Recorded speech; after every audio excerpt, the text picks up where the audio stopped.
Bonjour à tous et bienvenue dans Breaking Cash, le podcast de Veracash qui vous explique en 5 minutes l'économie et le monde qui nous entoure. Aujourd'hui, évoquons ensemble un document attendu chaque année par des milliers d'investisseurs, la lettre annuelle de Warren Buffett aux actionnaires de Berkshire Hathaway. Pourquoi ce document fascine-t-il autant? Quels enseignements peut-on en tirer? Et surtout, comment prendre du recul sur les stratégies d'investissement mises en avant?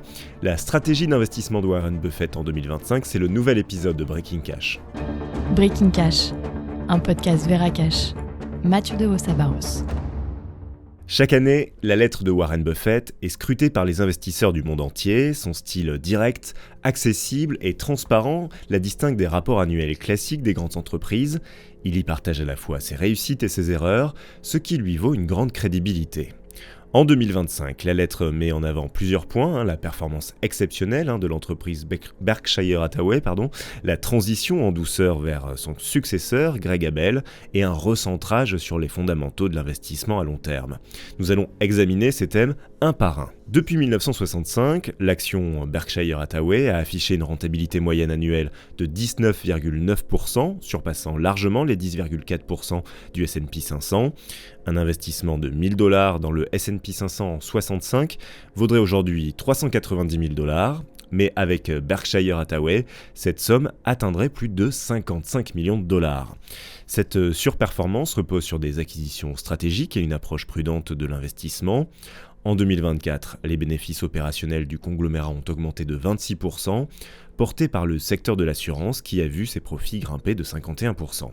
Buffett met en avant l'importance d'évaluer une entreprise sur ses bénéfices opérationnels plutôt que sur des indicateurs comme l'EBITDA qu'il juge trompeurs. Cette méthodologie, elle est rigoureuse et elle explique en partie le succès de Berkshire Hathaway. Si Buffett est connu pour sa fidélité au marché américain, il a pourtant récemment misé sur le Japon.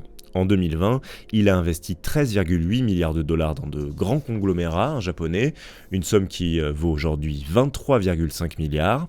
Il explique dans sa lettre qu'il envisage de renforcer encore ses positions, convaincu du potentiel économique du pays.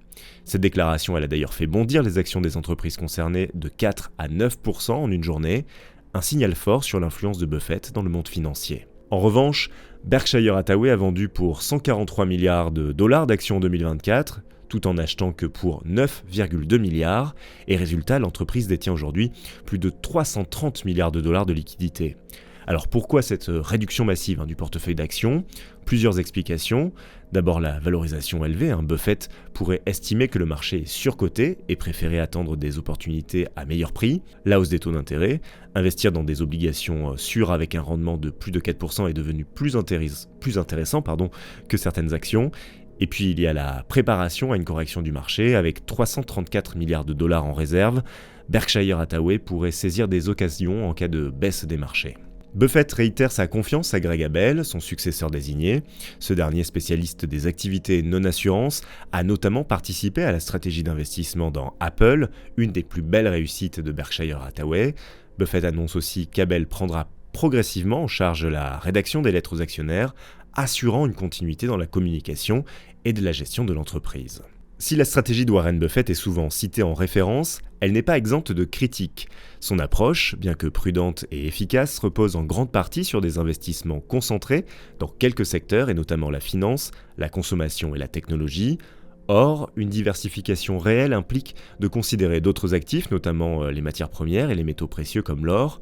Buffett a historiquement été sceptique à l'égard de l'or, préférant les actifs productifs et pourtant, en période d'incertitude économique, l'or joue un rôle de protection contre l'inflation et les crises financières. Avec une inflation persistante et des taux d'intérêt élevés, certains analystes estiment qu'une allocation en or pourrait compléter une stratégie d'investissement à long terme. Contrairement aux actions, l'or ne dépend pas de la santé d'une entreprise ou d'un gouvernement et ce qui en fait un actif résilient face aux chocs économiques. En conclusion, si la lettre de Buffett offre des leçons précieuses sur l'investissement et la gestion d'entreprise, elle ne doit pas être prise comme une vérité absolue.